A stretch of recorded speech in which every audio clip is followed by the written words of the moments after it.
Hey, my name is Patrick Clements, and I'm the CEO and one of the co-founders of SherpaDesk. So today I want to talk to you about why a CEO should spend some amount of time working the help desk. Working the help desk is not always about being an undercover boss and trying to find out, how your help desk is managing during its course of the day. It's really giving you the opportunity to get in the trenches and really learn about what your customers are doing, how they're interacting with your company, and getting more of a tangible feel about how they want your product to continue to grow. It's more valuable than just reading charts and graphs and reports from middlemen. You actually get to have that intimate relationship of talking directly to the customer. When we first started launching SherpaDesk, manning the help desk wasn't really an option. It was more of a requirement. There was only 3 of us, and we were working out of a basement. And so that was part of the many hats that I initially wore when I was a CEO. But naturally, as we began to grow, working the help desk wasn't always a full-time option. Delegating became a stronger responsibility. However, I still want to allocate a part of my time, at least a couple of hours a month, just really sitting in the trenches and still getting that direct feedback with the customer. It creates that intimacy that you really don't get, again, just looking at reports that you're getting from middle managers and even your frontline staff. And plus, one of the main things that I've always enjoyed when I've worked the help desk is creating that relationship with the customer. I've built some really strong relationships, talking directly to the customer, even visiting on site. So that's a part of the experience that I enjoy being the CEO and providing a product that's actually helping my customer base. Having that direct contact and really having that open communication with our customer has really helped drive our technology roadmap. I remember one of the visions that we had with SherpaDesk is developing an asset inventory module. But after working with customers, we knew that it was a stronger decision to actually move into asset management and tracking the physical and tagged assets within the organization and then being able to audit these assets. And if it wasn't for actually talking to the customers and learning what the customers wanted, we would probably go on a total different direction.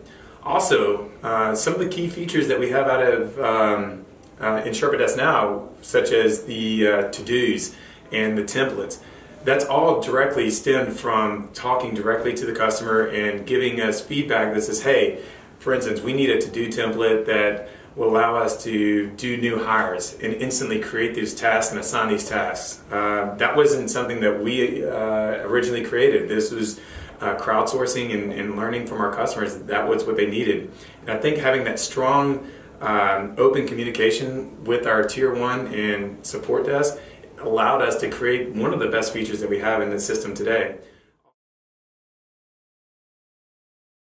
Yeah, so the first thing that we always look at is our SLA, which is our service level agreement that we have with our customers. And that varies amongst organization to organization. And the 2 main metrics that we always look to evaluate is how quickly are we responding to incidents, and then how quickly are we completing these incidents.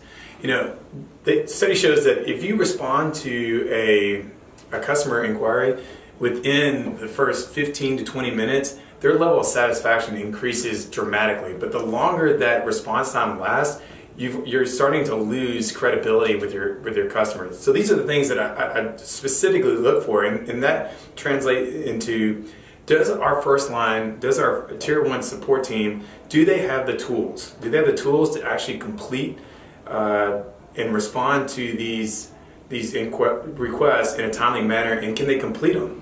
There's nothing more frustrating than talking to our first line support staff, and all they're doing is collecting data without having the knowledge to resolve it. And so what we want our guys to do is that if you're on a chat or you started a ticket or you've called in, we want to be able to do that resolution on that initial call. And what we've seen is that by doing that increases the satisfaction in the experience with the customer dramatically, tenfold. Yeah, so when I'm talking to other CEOs that are looking to build out a help desk, or really any organization that's looking to build out their support team, I really focus on really just top 5 things that they really need to implement into their support staff. The first one is, are their support staff doing more listening than actually speaking? I think a lot of times we tend to get this notion that we understand the user's problem and we're not really listening. I would spend 75% of the time listening and then 25% of the time speaking when you're engaging with the customer. That rolls us into the next issue, or the next point is, do you fully understand the customer issue? And a good exercise is always repeat back to them what you understood. And if you really fully understand the problem, they'll give you some kind of verbal affirmation or a nod that's saying, hey, yes, that is my problem. And then the next one is, are you accurately notating the issue? Because sometimes that resolution can't get resolved there on the actual phone or over the web. And are you fully qualifying and quantifying the issue so that when we do talk or escalate it to the next level, there's no misunderstanding, so that we're going to fully solve that person's problem. Next is the front line always going to be engaging in a positive manner? Not all issues are going to be super easy, and the customers are going to be coming at you sometimes with some disagreement, but it's our job to always make sure that when the customer comes off the phone, they leave with a positive experience. And so it's our job to make sure that that experience stays positive throughout the engagement. And then lastly is, does the customer know the next steps? This is important. Let them know that you're going to be following up with them. And when you do say you're going to follow up with them, make sure you do follow up with them. If you're creating a ticket, create the ticket for them almost immediately. If there's a resolution date, let them know when it's going to be resolved. If you handle those 5 tips, then you will actually see your NPS scores and your customer satisfactions increase.